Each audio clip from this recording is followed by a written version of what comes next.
প্রিয় ভাই সব, হেদায়েত একটা ভিন্ন জিনিস।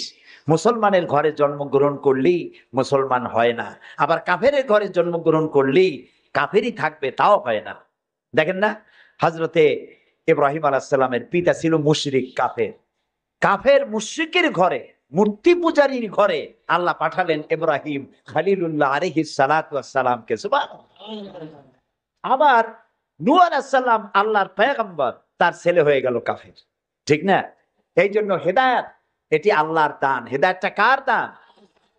এই জন্য আল্লাহ রাব্বুল আলামিন কোরআনে কারীমের মধ্যে আমাদেরকে শিখিয়ে দিয়েছেন প্রতি রাকাতে আমরা যেন আল্লাহর কাছে হেদায়েত কামনা করি। ইহদিনাস সিরাতাল মুস্তাকিম পড়েন। ইহদিনাস সিরাতাল মুস্তাকিম সিরাতাল্লাযীনা আন'আমতা আলাইহিম গায়রিল মাগদুবি আলাইহিম ওয়ালাদ-দাল্লিন। আমিন। আয় আল্লাহ, তুমি আমাদেরকে হেদায়েত দাও, হেদায়েতের রাস্তা দেখাও। ওই পথ, যে পথ নবিয়্যিন, সিদ্দিকীন, শুহাদা, সালেহীন, তাদের পথ আমাদের দেখাও। আর যারা অভিশপ্ত, যারা বিপদগ্রস্ত, পথভ্রষ্ট, সে পথে আমি চলতে চাই না। নবীদের পথ আমাদেরকে দেখাও। হেদায়েত পাওয়া যত কঠিন, হেদায়েতের উপরে টিকে থাকা ততোধিক কঠিন। সেই জন্য আল্লাহ তাআলা হেদায়েত প্রাপ্তদের জন্য একটা দোয়া শিখিয়ে দিয়েছেন। এই দোয়াটা করো যাতে তোমরা হেদায়েতের উপরে টিকে থাকতে পারো। দোয়াটা কি? রব্বানা লা তুজিগ কুলুবানা বা'দা ইয হাদাইতানা ওয়া হাব লানা মিন লাদুনকা রাহমাতান ইন্নাকা আনতাল ওয়াহ্হাব। আয় আমার রব, তুমি আমাকে যখন দয়া করে হেদায়েতের রাস্তা দিয়েছো, আল্লাহ তুমি আমাকে হেদায়েত থেকে বিগড়ে দিও না। বলেন আমিন। নবী করিম সাল্লাল্লাহু আলাইহি ওয়াসাল্লামের কাছে কোরআন নাজিল হচ্ছে। কে এনে দিচ্ছে? আল্লাহ তাআলা দুনিয়ার মানুষকে হেদায়েত দিবেন, সেজন্য নবী দরকার, আর হেদায়েত পাঠানো দরকার। আল্লাহ তাআলা কোনো মানুষের সাথে সরাসরি কথা বলেন না, সরাসরি কথা বলেন না, সামনে এসে কথা বলেন না। যদি কারোর সঙ্গে কথা বলতে চান, মিন ওয়ারাই হিজাব, পর্দার আড়াল থেকে কথা বলেন, অথবা তার মনের মধ্যে আল্লাহ তাআলা ইলকা করে দেন। আমি গত 2 সপ্তাহ আগে কায়রো সফর করে এসেছি, মিশর। আল্লাহ তাআলার কাছে আমার খুব আশা ছিল। দুনিয়ার 4টি মহাদেশের প্রায় অর্ধশত দেশ ভ্রমণ করেছি, কিন্তু মিশর আমার দেখা হয়নি। মুসা আলাইহিস সালামের দেশ, ফেরাউনের দেশ, ইউসুফ আলাইহিস সালামের দেশ, সালেহ আলাইহিস সালামের দেশ, ইব্রাহিম আলাইহিস সালামের শ্বশুর বাড়ি। তা আল্লাহ তাআলা সেই জায়গা দেখার তৌফিক দিলেন। গেলাম সেই জায়গায়, কায়রো থেকে প্রায় 600 কিলোমিটার দূরে তুরে সায়না, যেখানে আল্লাহ মুসা আলাইহিস সালামের সাথে কথা বলেছিলেন। আমার জীবন ধন্য। আল্লাহ তাআলা সেই জায়গাটাও দেখালেন যেখানে আল্লাহ মুসা আলাইহিস সালামের সঙ্গে কথা বলছেন। তো আল্লাহ তাআলা সরাসরি কথা বলেন, কিন্তু দেখা যায় না তাকে। এই কোরআন শরীফে আল্লাহ তাআলা কি সুন্দর করে বলেছেন, সূরা তাহার মধ্যে এসেছে, মুসা আলাইহিস সালাম তিনি যাচ্ছিলেন তার স্ত্রী পরিজন নিয়ে।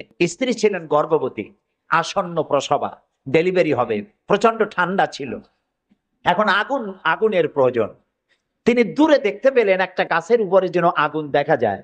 তিনি ছুটলেন সেই আগুনের পানে এবং বললেন, ফাকালা লি আহলিহিম কুসু ইন্নী আনাস্তু নারান লাআল্লি আতিকুম মিনহা বিকাবাসিন আও আজিদু আলান নারি হুদা। তোমরা এখানে অপেক্ষা করো, আমি তো এই আগুনের মতো কি একটা দেখতেছি, আমি ওখানে যাই, হয়তো আগুন আনতে পারবো, অথবা কোন একটা রাস্তা একটা কিছু পেয়ে যাব। ফালাম্মা আতাহা নুদিয়া ইয়া মূসা ইন্নী আনা রাব্বুক ফাখলা নালাই ইন্নাকা বিল ওয়াদিল মুকাদ্দাসি তুয়া। ও মূসা, যেটারে আগুন মনে করছো, এটা আগুন না, এটা আমি তোমার রব। ফাখলা নালাই, জুতা খোলো, ইন্নাকা বিল ওয়াদিল মুকাদ্দাসি তুয়া, এটা হলো পবিত্র উপত্যকা। আমি যখন সেই পবিত্র উপত্যকায় গেছি, এদিকে তুরে সায়না, এদিকে আরেকটা পাহাড়, মাঝখানে 2 পাহাড়ের মাঝখানের সমতল ভূমিকে উপত্যকা বলা হয়। আমার এই আয়াত মনে পড়লো, সাথে সাথে জুতা খুলে ফেলে দিলাম। মুসা আলাইহিস সালামকে আল্লাহ বলেছেন ফাখলা না, জুতা খোলো। আমি আমার সাথীরা জুতা খুলে এগিয়ে গেলাম। আমার এক সাথী ছিলেন চট্টগ্রাম ইন্টারন্যাশনাল ইসলামিক ইউনিভার্সিটির কোরআনিক সায়েন্সের চেয়ারম্যান অধ্যাপক গিয়াসউদ্দিন তালুকদার। তাকে আজান দিতে বললাম, তিনি আজান দিলেন। ওয়াদের মুকাদ্দাসে আজান দিয়ে সেখানে আমরা জোহরের নামাজ আদায় করলাম, জোহর আসর জামাআত ওয়া কাসরান আদায় করে নিলাম। তারপরে চলে গেলাম সেই জায়গায় যেখানে আল্লাহ তাআলা কথা বলেছিলেন, সেই জায়গাটা এখনো আছে। সুবহানাল্লাহ। আল্লাহ তাআলা বলছেন ওয়া নাখতারতুকা ফাসতামি' লিমা ইউহা। ও মুসা, আমি তোমাকে আমার জন্য বাছাই করছি। সুবহানাল্লাহ। আমি তোমাকে আমার জন্য বাছাই করেছি, এখন তুমি শোনো আমি কি বলি। ইন্নানি আনাল্লাহ, আমি আল্লাহ। সুবহানাল্লাহ, সুবহানাল্লাহ। আমি আল্লাহ, লা ইলাহা ইল্লা আনা, আমি ছাড়া কোনো ইলাহ নাই। ফাবুদনি ওয়া আকিমিস সালাতা লিযিকরি, অতএব আমার ইবাদত করো আর আমার শরণার্থে নামাজ কায়েম করো। সুবহানাল্লাহ। ওইখানে দেখলাম দুইটা ধর্মীয় প্রতিষ্ঠান, একটা হলো মসজিদ আর একটা হলো গির্জা, একদম গায়ে গায়ে লাগানো।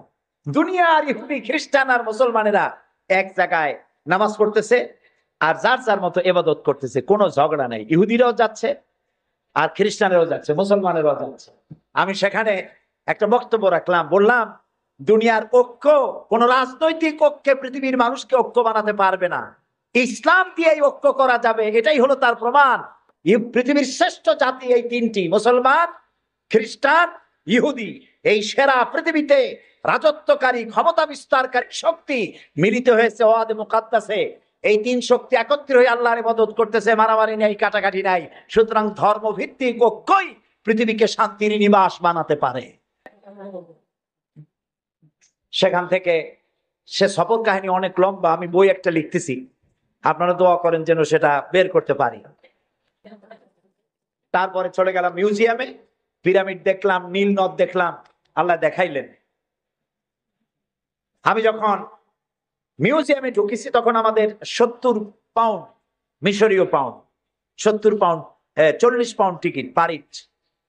যখন ভিতরে ঢুকলাম তখন শয়তানকে দেখার জন্য আরো অতিরিক্ত 80 পাউন্ড দেওয়া লাগবে। তা আমি চিন্তা করলাম যে পয়সা খরচ করা অপচয় হবে না, কারণ আল্লাহ তাআলা বলেছেন কুল সিরু ফিল আরদ ফানজুরু কাইফা কানা আকিবাতুল মুকাদ্দিবিন। আল্লাহ তাআলা বলেছেন আমার জমিন ভ্রমণ করো আর মহাসত্যের অস্বীকারীদের কি পরিণতি করেছি তা দেখো আর তার দ্বারা শিক্ষা গ্রহণ করো।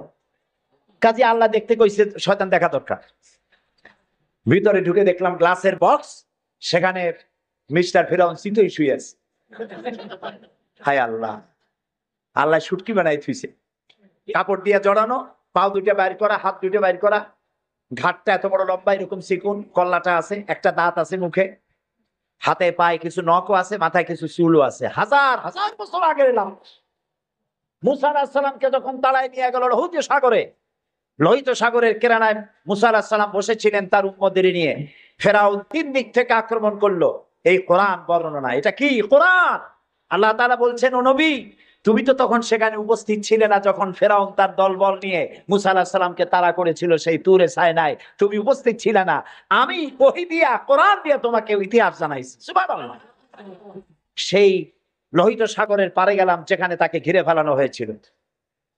মুসা আলাইহিস সালাম এবং তার সাথীরা বললেন ইয়া মুসা ইন্না লামুদরাকুন, হে মুসা আমরা তো পাকড়াও হয়ে গেলাম, সারাশি আক্রমণ করা হয়েছে, আমাদেরকে পালাবার কোনো জায়গা নাই। মুসা আলাইহিস সালাম আল্লাহর পয়গম্বর, কার নবী? আল্লাহর পয়গম্বর। মুসা আলাইহিস সালাম বললেন কাল্লা রব্বি সায়াহদিন, ভয় পাইও না, অবশ্যই আল্লাহ তাআলা আমাদেরকে পথ বের করে দেবেন। 3 দিকে কি শত্রু, 3 দিকে কি, আর একদিকে কি নদী না সাগর। আপনারা মনে করছেন নীল দরিয়া পার হয়েছে বুঝি, মুসা তারা খায়া, সাগর, লোহিত সাগর, রেড সি। 3 দিকে শত্রু, একদিকে সাগর, পালাবার রাস্তা আছে? আল্লাহর পয়গম্বর বলছেন কোনো ভয় নাই, অবশ্যই রব্বি সায়াহদিন, অবশ্যই আল্লাহ আমাদের পথ বের করে দেবেন। আল্লাহ তাআলা খুশি হয়ে গেলেন। সুবহানাল্লাহ। আল্লাহ এটাই চান, আল্লাহ এটাই চান। বাপে করে কি, বাপে মায় ছোট্ট বাচ্চা দাঁড়ায় তো পড়ে যায়, ওঠে তো পড়ে, এইরকমের অবস্থায় টেবিলের পাশে খাড়া করে দেয়, দূরের থেকে হাত পাতে। বাপের ইচ্ছা কি যে লাভ দুগার দাঁত ভাঙুক? না, ওর সাহস দেওয়ার জন্য, ওর সাহস হোক সেই জন্য টেবিলের কোণায় দাঁড় করে দূরের থেকে হাত পাতে। যেটা সাহসী সে চাম করে পড়ে বাপের কোলে। আল্লাহ তাআলা বিপদের প্রান্তে দাঁড় করিয়েছেন, বিপদের বর্ডারে দাঁড় করাইয়া সাহস পরীক্ষা করছেন। সুবহানাল্লাহ। মুসা আলাইহিস সালাম সাহসের পরীক্ষায় পাশ করেছেন। আল্লাহ তাআলা হুকুম করলেন, তোমার আসা দিয়ে বাড়ি মারো, আঘাত দাও। আল্লাহ তাআলা সমুদ্রকে ভাগ করে দিলেন। সুবহানাল্লাহ। সমুদ্র ভাগ হয়ে গেল। এগুলি গল্প কি? কোরআন। কোরআন। সাগর ফেটে গেল। মুসা আলাইহিস সালাম আর তার দলবল নিয়ে সাগরের মাঝখানে চলে গেছেন। ফেরাউন তার দলবল নিয়ে এসে দেখে, বাহ, এ তো ভালোই, রয়্যাল রোড। ও মনে করছে ওর বাজানের তৈরি করার রাস্তা। ওর সমস্ত সেনাবাহিনী নিয়ে নেমে পড়েছে। যেই না সাগরের মাঝখানে আসছে, মুসা আলাইহিস সালাম তার দলবল নিয়ে ওপার চলে গেছে। আল্লাহ হুকুম করলেন, যিনি হুকুম করেছিলেন সাগর ফেটে যা, মুসার জন্য রাস্তা বানায় দে, সেই আল্লাহ বললেন সাগর রাস্তা বন্ধ করে দে। রাস্তা বন্ধ হয়ে গেল। এখন এখন ফেরাউন আর তার দলবল পানিতে চুবনি খাইতে খাইতে সাথের লোকেরা সব শেষ। এখন ফেরাউন একা সমুদ্রের ঢেউতে ডুবে আর ওঠে, পানি খেতে খেতে পেটটা পুটকা মাছের মতো মোটা হয়ে গেছে।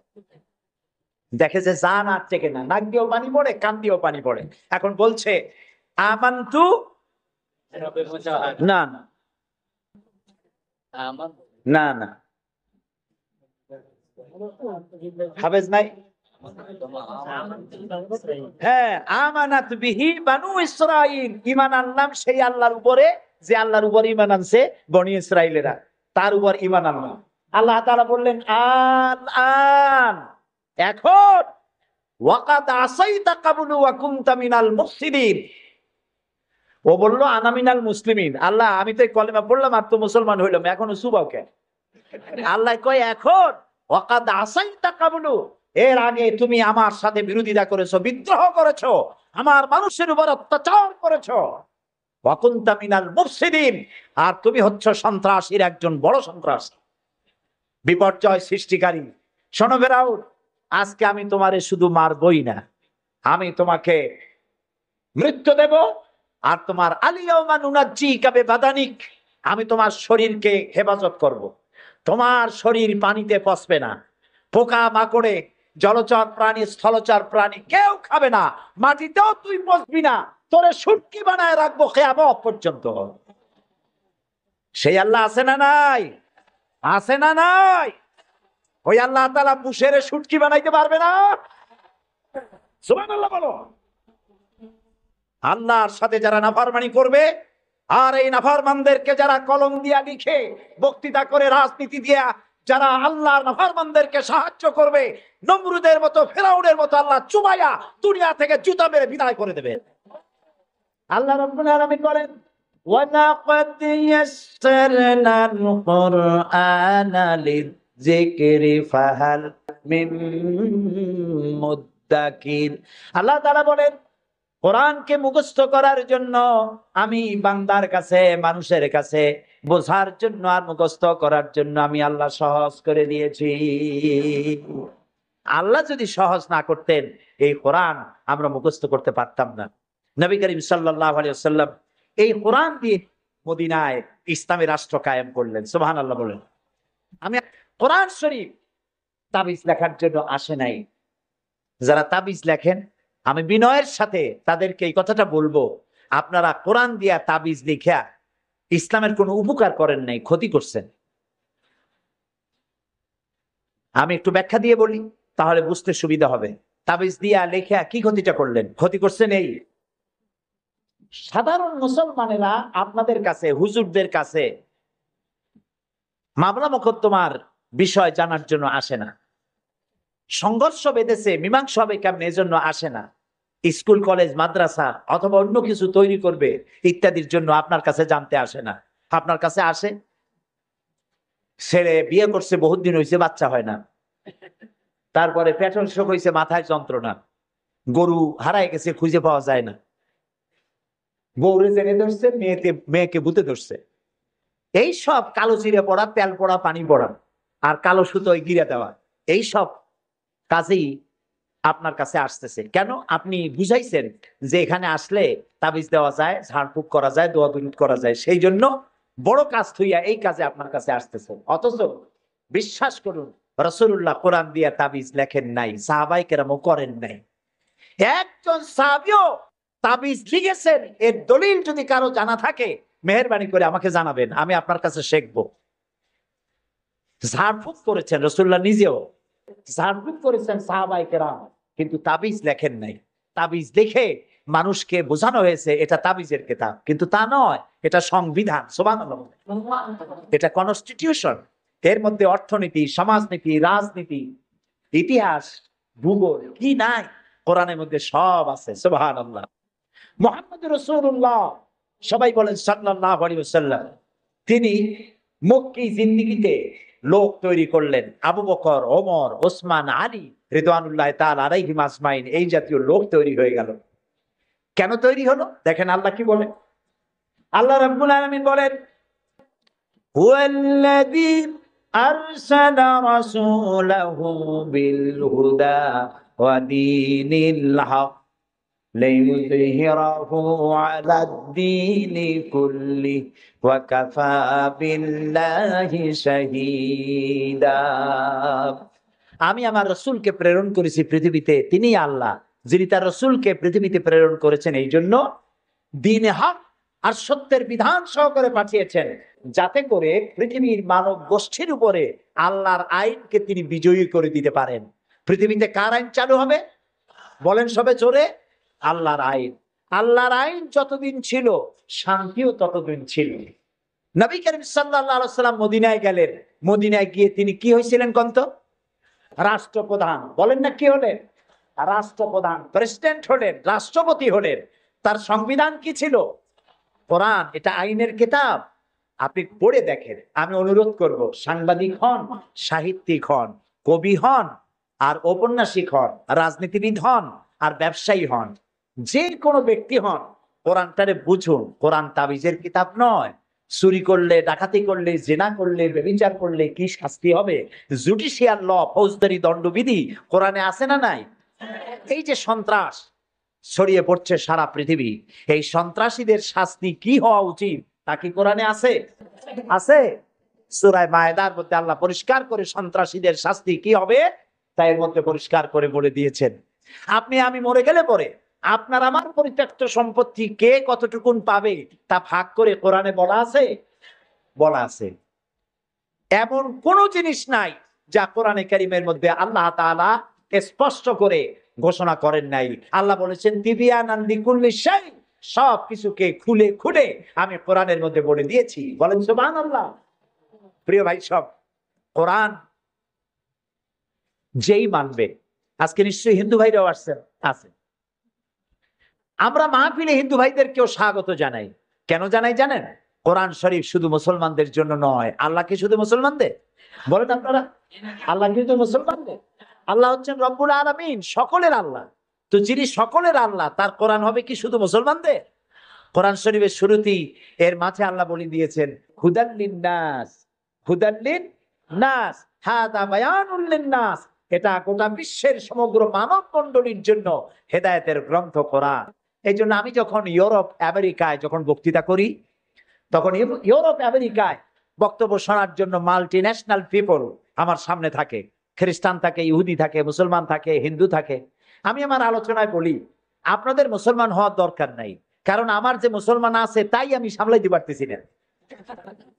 মুসলমান হওয়ার দরকার নেই, শুধুমাত্র কোরআনের বিধান মানেন, কোরআনের আইনটা যদি মানেন আপনারা শান্তি পাবেন। মুসলমান হওয়ার দরকার নাই, কোরআনের আইন মানেন, শান্তি পাবেন। কয় কিরকম?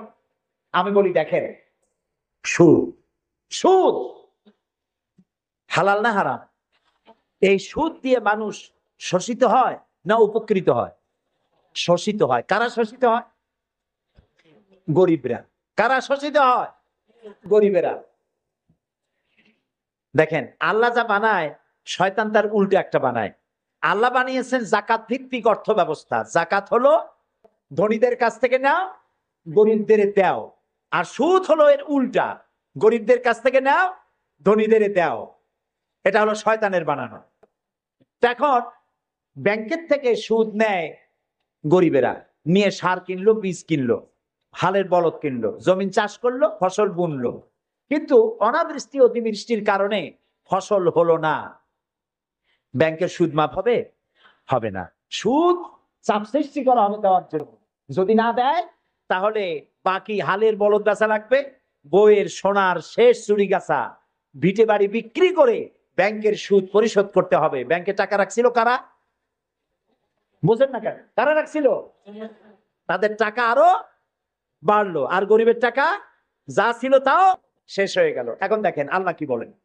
আল্লাহ রাব্বুল আলামিন বলেন, ওয়াহাল্লাল্লাহুল বাইআ ওয়া হাররামার রিবা। আল্লাহ তাআলা বলেন, আমি সুদকে হারাম করেছি আর ব্যবসাকে করেছি হালাল। সুদ হারাম। কত বড় হারাম? রাসূলুল্লাহ বলেছেন, সুদের মধ্যে ৭০টি গুনাহ, তার ৬০ গুনাহ হলো নিজের গর্ভধারিণী মাকে বিবাহ করা। নাউযুবিল্লাহ। ঘৃণার সাথে বলেন নাউযুবিল্লাহ। এই মারাত্মক গুনাহ, এই সুদ যদি বাংলাদেশে রাষ্ট্রীয়ভাবে বন্ধ করা হয় তাহলে উপকৃত হবে শুধু মুসলমানেরা। হিন্দুরা হবে না, খ্রিস্টান হবে না, বৌদ্ধরা হবে না। এখন এটারে কেমনে বন্ধ করবেন কোন? সুদ কেমনে বন্ধ করবেন?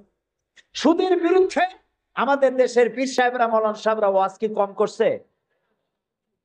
পক্ষে করছে না বিপক্ষে করছে? সুদ বন্ধ হয়েছে? আমি বলি, কিয়ামত পর্যন্ত যদি এই দেশে পীর সাহেবরা আর মৌলানা সাহেবরা ওয়াজ করতে থাকে সুদের বিরুদ্ধে, সুদ বন্ধ হবে না, হবে না, হবে না। ওয়াজ দিয়া তাফসীর দিয়া সুদ বন্ধ হয় না। ওয়াজ দিয়া তাফসীর দিয়া যদি সুদ বন্ধ হইতো তাহলে মুহাম্মদ সাল্লাল্লাহু আলাইহি ওয়াসাল্লামের চাইতে বড় ওয়াজ আকাশের নিচে জমিনের উপরে আর একজন আছে?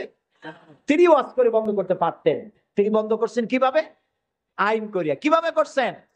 যেমন একটা বিষয় আপনাদের বুঝাই। আমাদের দেশে এখন পলিথিন আছে না নিষিদ্ধ হয়েছে? কেমনে নিষিদ্ধ হইল? মৌলানা সাহেবরা ওয়াজ করছে, ভাইরা আপনারা পলিথিন ব্যবহার করবেন না, কবিরা গুনাহ হইব। আর যদি কেউ পলিথিন ব্যবহার করেন কিয়ামতে 13 দিন জাহান্নামে থাকবেন। এরকম ওয়াজ করছে কেউ? কেমনে বন্ধ হইল?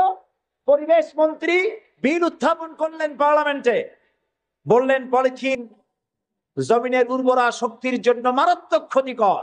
পলিথিন পচে না, জমির উর্বরা শক্তি নষ্ট করে দেয়। একদিন বাংলাদেশে জমিনের উর্বরা শক্তি হারিয়ে গোটা মানুষ দুর্ভিক্ষের কবলিত হবে, না খেয়ে মারা যাবে। সুতরাং এই ধরনের বিষাক্ত জিনিস, এটাকে নিষিদ্ধ ঘোষণা করা হোক।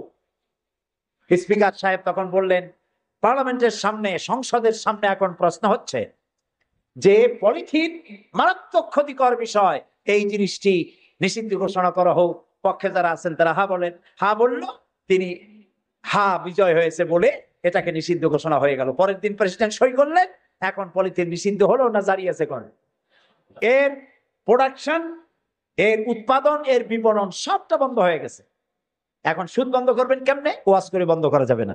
সুদে মানে সুদের বিপক্ষের লোক পার্লামেন্টে যদি যায়, 2/3 মেজরিটি যদি তারা হয়, তারপরে একজন লোক সেখানে দাঁড়িয়ে যাবেন, বিল উত্থাপন করবেন, বলবেন আল্লাহ সুদ হারাম করেছেন।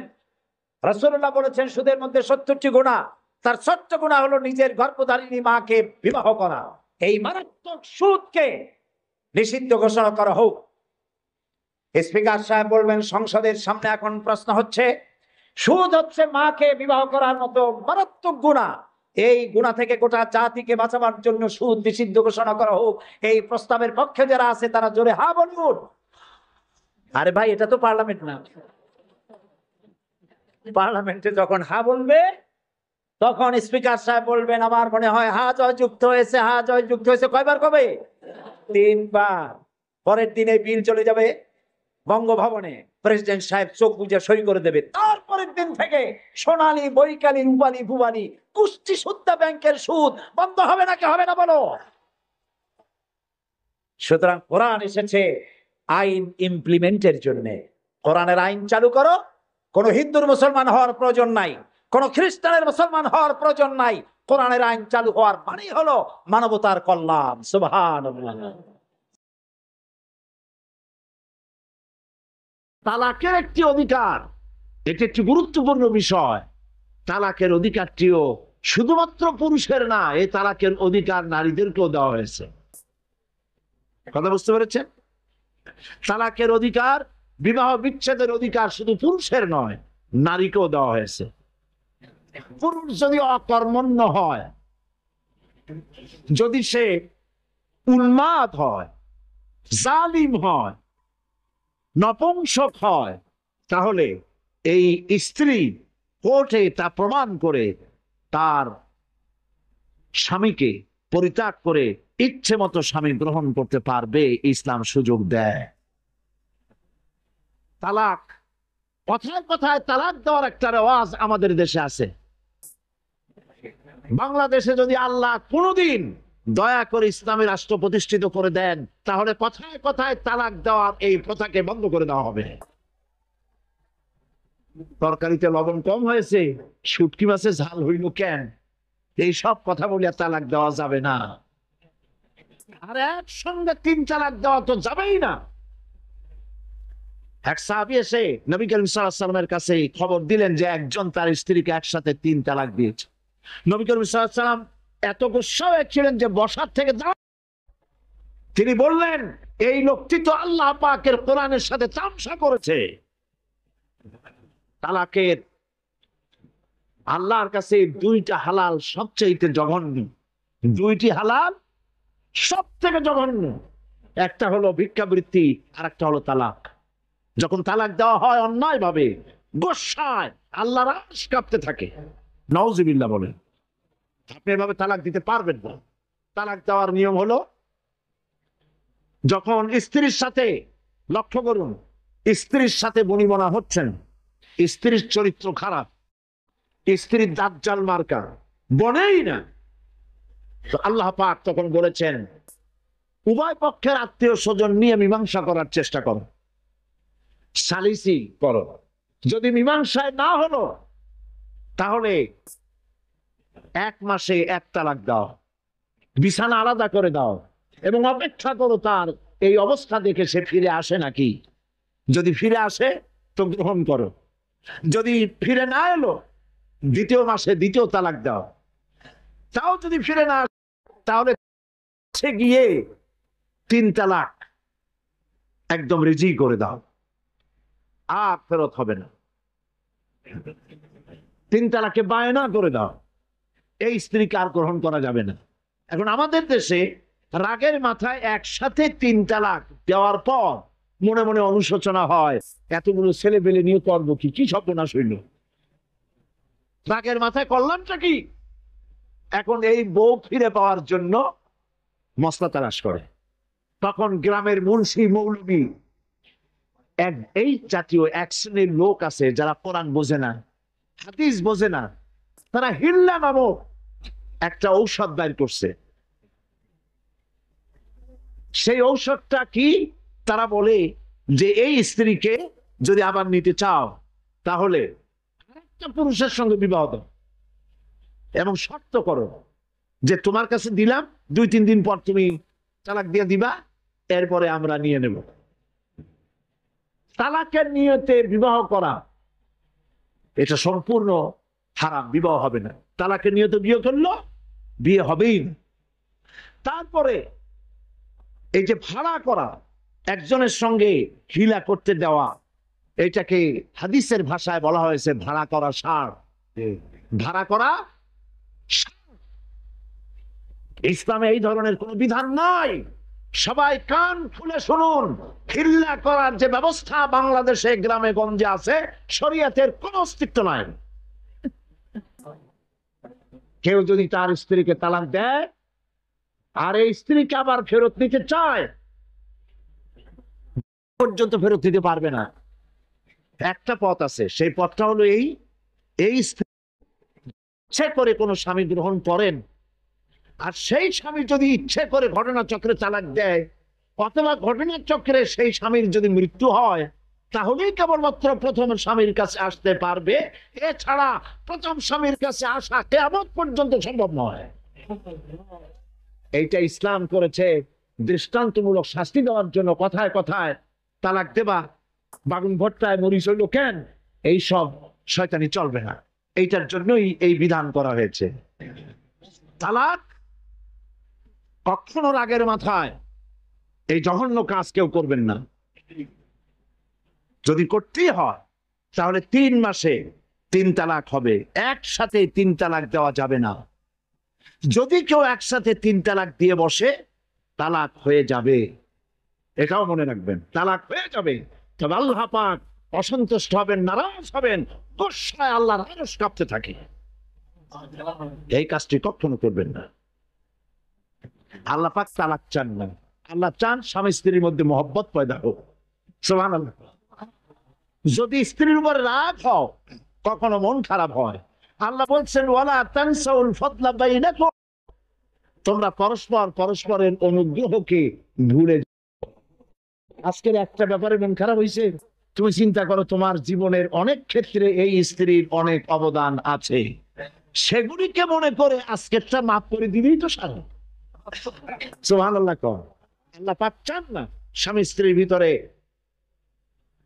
অসন্তুষ্টি থাকুক এবং তালাক পর্যায়ে চলে যায়। একবার নবী করিম সাল্লাল্লাহু আলাইহি ওয়াসাল্লাম বসে আছেন মসজিদে নববীর ভিতরে, মুখ মলিন, সাহাবায়ে কেরাম ভয়তে কথা বলতে পারছেন না।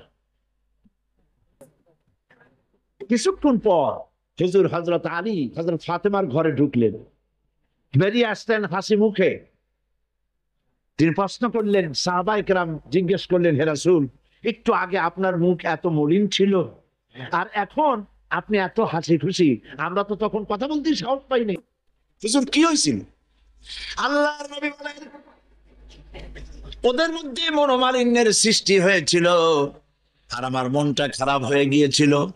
ওদের, বুঝতে পারছেন তো, হযরত আলী এবং ফাতেমার মধ্যে মনোমালিন্য সৃষ্টি হয়েছিল, আমার মনটা খারাপ হয়ে গিয়েছিল। আমি ভেতরে গেলাম, উভয়ের সঙ্গে কথা বললাম। এখন তারা দুজনের মধ্যে তাদের ভুল বুঝাবুঝির নিরসন হয়েছে, আমার মনটা খুশি হয়ে গেছে। নবীজি বলেন, ফাতেমাকে যে কষ্ট দেয় সে আমাকে কষ্ট দেয়, কারণ ফাতেমা আমার কলিজার টুকরা। স্বামী এবং স্ত্রীর মধ্যে সম্পর্ক ভালো থাকতে হবে, অধিকার সমান, তবে স্বামীর মর্যাদা বেশি। মর্যাদা কার বেশি? স্বামীর মর্যাদা বেশি। তিরমিজি শরীফের হাদিসে এসেছে, আল্লাহর নবী একদিন একদিকে যাচ্ছিলেন, জঙ্গল থেকে এক পাহাড়িয়া উট এসে নবীজির কদমের উপরে, নবীজির কদম মোবারকে চুমা দিল, সেজদা করলো। সাহাবায়ে কেরাম বললেন, ইয়া রাসূলুল্লাহ, পাহাড়ের উটের কি সৌভাগ্য, আল্লাহর নবীর পায়ের উপরে চুমা খেয়েছে, সেজদা দিয়েছে, আমাদেরকে অনুমতি দেন, আপনার কদমের উপরে আমরা সেজদা দিয়া ধন্য হই। হুজুর বলেন, শোনো, আমি যদি এই পৃথিবীতে মানুষকে সেজদা করার জন্য যদি পারমিশন দিতাম, তাহলে পৃথিবীর সমস্ত নারীদেরকে বলতাম তারা যেন তাদের স্বামীকে সেজদা দেয়। তাহলে মর্যাদা কার বেশি? স্বামীর মর্যাদা বেশি, অধিকার সমান, মর্যাদা বেশি স্বামীর। আবু দাউদ শরীফের হাদিসে এসেছে, নবীজি বলেছেন, কোন স্ত্রী এমন অবস্থায় যদি মারা যায় যে তার স্বামী তার উপরে সন্তুষ্ট ছিল, আল্লাহ রাব্বুল আলামিন ওই মেয়ে লোকটি জান্নাত দান করে দিবে। স্বামীর মর্যাদা এখানে বেশি। তাহলে আমরা দেখলাম অধিকারের দিক থেকে যখন নারী ছিল, বধূ ছিল, কন্যা ছিল, বধূ ছিল, সব জায়গায় ইসলাম নারীকে সম্মান বাড়িয়ে দিল, ঠিক কিনা বলেন? আর নারী বিবাহ হওয়ার পর কদিন পরে মা হয়ে গেল, মা হয়ে যাওয়ার পর মর্যাদা কমে গেল না বেড়ে গেল? বলেন, কমলো না বাড়লো? নবীজি বলছেন, আল্লাহর নবীর সামনে একজন সাহাবী এসে প্রশ্ন করলেন, হে আল্লাহ রাসূল, খেদমত করব কার? মান আহাক্কুন নাস বিহুসনি সাহাবাতি? ক্বালা উম্মুক। ক্বালা সুম্মা মান? ক্বালা উম্মুক। ক্বালা সুম্মা মান? ক্বালা উম্মুক। ক্বালা সুম্মা মান? ক্বালা আবুক। আখরাজাহুল বুখারী। বুখারী শরীফের হাদিস। সাহাবী জিজ্ঞেস করছেন, ইয়া রাসূলুল্লাহ, খেদমত করব কার? হুজুর বলেন, তোমার মায়ের। তারপরে কার? তোমার মায়ের। তারপরে কার? তোমার মায়ের। তারপরে কার? তোমার পিতার। বাপের চাইতে মায়ের মর্যাদা কয় গুণ বেড়ে গেল বলেন? 3 গুণ বেড়ে গেল মর্যাদা। আল্লাহর নবী মসজিদে নববীতে বসে আছেন, সাহাবায়ে কেরাম কর্তৃক পরিবেষ্টিত হয়ে। এমন সময় একজন বুড়ি মসজিদে প্রবেশ করেছেন। হুজুর তাকে দেখে দাঁড়ায় গেলেন। কাছে যখন এলেন মহিলা, নবীজি নিজের গায়ের চাদর বিছায়া দিলেন। মহিলা চলে যাওয়ার পর সাহাবায়ে কেরাম প্রশ্ন করলেন, ইয়া রাসূলুল্লাহি, আমরা তো চিনলাম না এই মহিলাকে। একজন মেয়ে লোকের জন্য নবীজি তার গায়ের চাদর বিছায়া দেয়, এত বড় সম্মানী মহিলা আমরা চিনলাম না, তিনি কে? আল্লাহ নবী বললেন, আমার মায়ের দুধ আমার কিসমতে তেমন হয় নাই। যার কোলে কাকে চড়ে, যার বুকের দুধ খাইয়া আমি বড় হয়েছি, এই আমার সেই দুধ মা হযরতে হালিমাতুস সাদিয়া। মায়ের মহব্বত কেমনি করতে হবে? মা যখন হয়ে গেলেন, সম্মান বেড়ে গেল সন্তানের কাছে। একজন সাহাবী এসে কাছে বলছেন, হে রাসূল, আমার মায়ের মেজাজ খুব খারাপ। হাদিস, আমার মায়ের মেজাজ খুব খারাপ। হুজুর প্রশ্ন করলেন, তোমার মা যখন তোমারে গর্ভে রাখছিলেন তখন তো মেজাজ খারাপ ছিল না? তিনি বললেন, হুজুর আমি সত্যি বলছি, মেজাজ খুবই খারাপ। হুজুর বলছেন, তোমাকে যখন তোমার মা ডেলিভারি করেছিল তখন তো মেজাজ খারাপ ছিল না? কয়, না হুজুর, দারুণ খারাপ মেজাজ। হুজুর বললেন, তোমার 2.5 বছর 2 বছর ধরে যখন দুধ খাওয়াইছিল তোমার মা, তখন তো তার মেজাজ খারাপ ছিল না। সাহাবী যখন এর পরেও বললেন, ইয়া রাসূলুল্লাহি, আমি আমার মায়ের দুধের হক আদায় করে দিয়েছি। হুজুর বললেন, দুধের হক আদায় করেছো তুমি, তোমার মায়ের একটি শব্দের হক তুমি আদায় করতে পারো নাই। তুমি যদি পড়ে গেছো ছোট্টবেলায়, খাটের থেকে কোলের থেকে পড়ে গেছো, কেঁদে উঠছো, তোমার মা যতক্ষণ বলেছে, সারা জীবন এই একটি শব্দের হক আদায় করতে পারবে না। মায়ের সম্মান ইসলাম এভাবে বাড়িয়ে দিল। আল্লাহ রাব্বুল আলামিন শিখায় দিলেন, ওয়াকাদা রাব্বুকা আল্লা তা'বুদু ইল্লা ইয়্যাহু ওয়া বিল ওয়ালিদাইনি ইহসানা। তোমার রবের পক্ষ থেকে এটা ফয়সালা হয়েছে যে আমার ইবাদত করার পর মা বাপের ইহসান করবে। দেখেন অবস্থাটা দেখুন, লক্ষ্য করুন, আল্লাহর ইবাদতের পরে বান্দা কাজ করবে? বলেন কার? মা বাপ ইহসান করো। মা বাপের সামনে চোখ দিয়ে চোখ লাগায় কথা বলবে না। ওয়ালা তাকুল্লাহুমা উফিন ওয়ালা তানহারহুমা, ঝিড়কি দিবে না, ধমক দিবে না। আর তাদের সঙ্গে কোন ভাষায় কথা বলবে তাও আল্লাহ শিখায় দিয়েছেন। আল্লাহ পাক বলেন, ওয়াকুল্লাহুমা কাওলান কারীমা, সম্মান সূচক কথা বলো মা বাবার সাথে। শিখায় দিলেন, বান্দারা তোমার মা বাবার জন্য আমার কাছে এই ভাষায় দোয়া করো, রব্বির হামহুমা কামা রাব্বায়ানি সগীরা। আমার রব, আমার বাবা ছোটবেলায় আমাকে যেভাবে স্নেহের করে লালন পালন করেছে, আল্লাহ পাক দয়া করে আমাকে, আমার পিতা মাতাকে তোমার রহমতের করে লালন পালন করো। আল্লাহ পাক শিখাই দিয়েছেন। এই দোয়া করবেন তো? মনে থাকবে? প্রত্যেক নামাজের পরে মোনাজাতে এই দোয়া করবেন। মা বোনেরা লেখাপড়া করতে পারবেন, চাকরি করতে পারবেন, জিহাদে যেতে পারবেন, সবই করতে পারবেন পর্দার ভিতরে থেকে। আল্লাহ পাক কোরআনে কারিমে বলেছেন, ওয়াকারনা ফি বুয়ুতিকুন্না ওয়ালা তাবাররাজনা তাবাররুজাল জাহিলিয়াতিল উলা। ওয়াকারনা ফি বুয়ুতিকুন্না, তোমরা তোমাদের ঘরের মধ্যে থাকো, আর জাহিলিয়াতের যুগ মতো করে সাজসজ্জা করে তোমরা বেরিয়েও না। ঠাকঠমক করে বেরিও না, সৌন্দর্য প্রদর্শনী করো না। পৃথিবীতে বিভিন্ন দেশে মিস সুন্দরী প্রতিযোগিতা হয় না? হয় কিনা? সুন্দরী প্রতিযোগিতা হয় পৃথিবীর বিভিন্ন দেশে। মিস চায়না, মিস কানাডা, এভাবে নাম হয়। সুন্দরী প্রতিযোগিতা কি? সুন্দরী প্রতিযোগিতা করতে গিয়ে বিচারক মন্ডলী সুন্দরীদের শরীরের যেসব জায়গা মাপজোপ করে তা কেবলমাত্র শয়তানের পক্ষে সম্ভব, মানুষের পক্ষে সম্ভব নয়। যারা এই বিচারক মন্ডলী থাকে নির্লজ্জ বেহায়া, তারা কি তার নিজের মেয়ের, নিজের বোনের শরীরের সেসব জায়গা মাপ করতে পারবে? বাংলাদেশে সুন্দরী প্রতিযোগিতা কিয়ামত পর্যন্ত হতে দেওয়া হবে না। পর্দার বিষয়টি আলোচনা করতেছিলাম। পর্দা করা ফরজ। পর্দা করা কি ফরজ? নবীজি বলেছেন এমন এক সময় আসবে, রাসূলুল্লাহ সাল্লাল্লাহু আলাইহি ওয়াসাল্লাম, নিসাউন কাসিয়াতুন আরিয়া মুমিলাতুন মাইলাতুন রুউসুহুন্না কাল বুখতিল মাইলা লা ইয়াদখুলনাল জান্নাতা ওয়া লা ইয়াজিদনা রিহাহা, আখরাজাহু মুসলিম।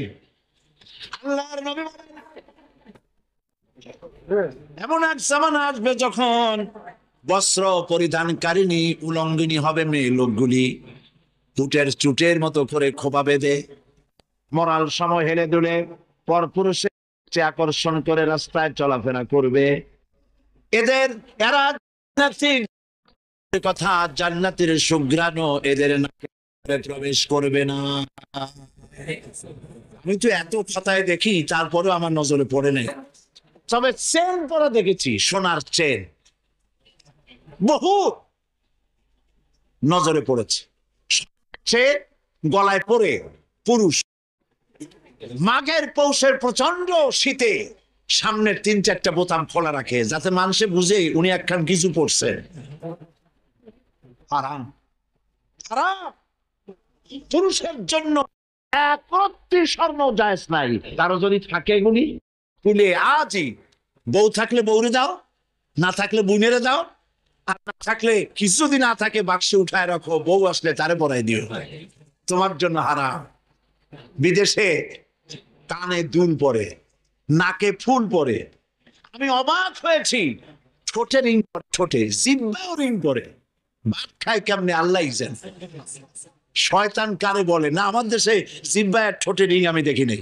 আমি ইউরোপ আমেরিকা দেখেছি, মাথার চুল চতুর্দিক থেকে কেটে মাথার চান্দির উপরে তালপট্টির দ্বীপের মতো বানায় রাখে, আবার 2 দিক থেকে কামাইয়া মাথার উপরে তাল পাতার মতো রঙিন করে চুল খাড়া করে রাখে, আবার পেছনের চুল ছোট ছোট কেটে, ছোট করে কেটে ওইখানে বাড়ির নম্বর, রোড নম্বর, টেলিফোন নম্বর লিখে রাখে। আমি দেখে বলছি, শয়তানে যদি এই সব দেখে শয়তানি কানবে আর বলবে যে আমি শয়তান হইছিলাম কেন। কত মারাত্মক ফেস। মানুষ এই শয়তানদের অনুভব করে, নাউজুবিল্লাহ বলে। এই জন্য পোশাকের ব্যাপারে মা বোনরা কেমন পোশাক পরবে আল্লাহ পাক কোরআনের মধ্যে বলে দিয়েছেন।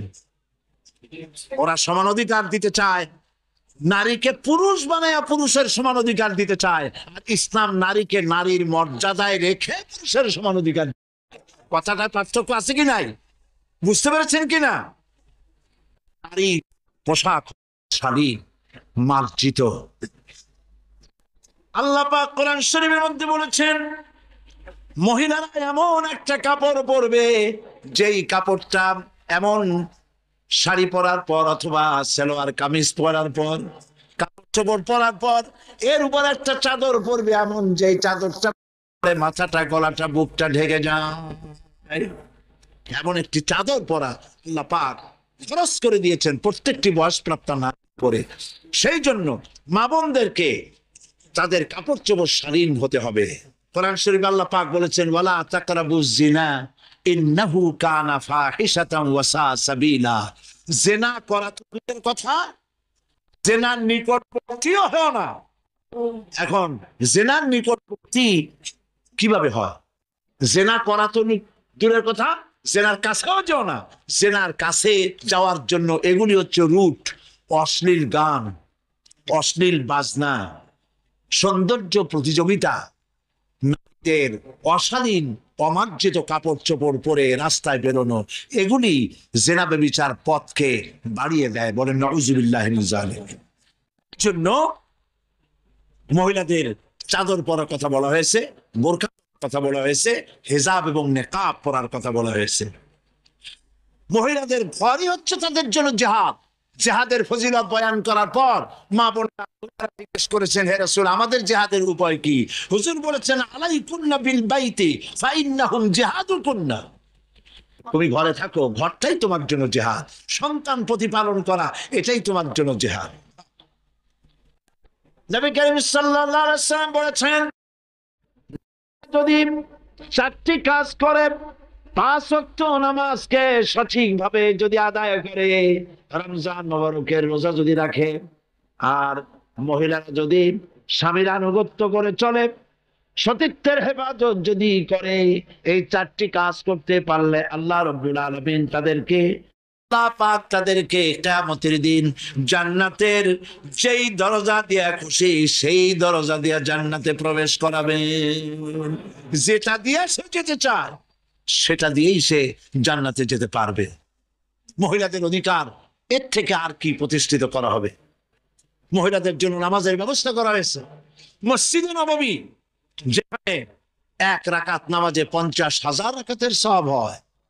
মসজিদে হারাম, যেখানে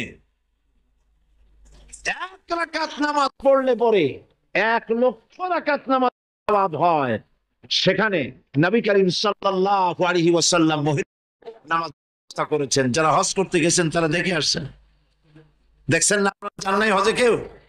মসজিদে নববীতে নেশা এখন পর্যন্ত মহিলাদের জন্য আলাদা দরওয়াজা রয়েছে, এবং মসজিদে নববীর মূল নামাজের জায়গায় 1/4 মহিলাদের জন্য সংরক্ষণ। লক্ষ লক্ষ মহিলারা একসঙ্গে নামাজ পড়তে পারে।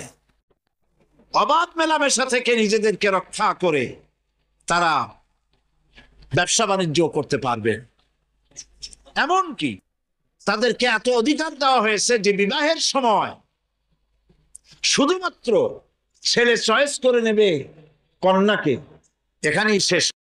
মেয়েকেও তার স্বামী পছন্দ করার ইখতিয়ার নবী সাল্লাল্লাহু আলাইহি ওয়াসাল্লাম দিয়েছেন। আবু দাউদ শরীফের হাদিসে একজন মহিলা, একজন যুবতী রাসূলের কাছে এসে বলছেন, ইয়া রাসূলুল্লাহ, আমার মা বাপ ছোট্ট অবস্থায় আমাকে বাল্য বিবাহ দিয়েছে।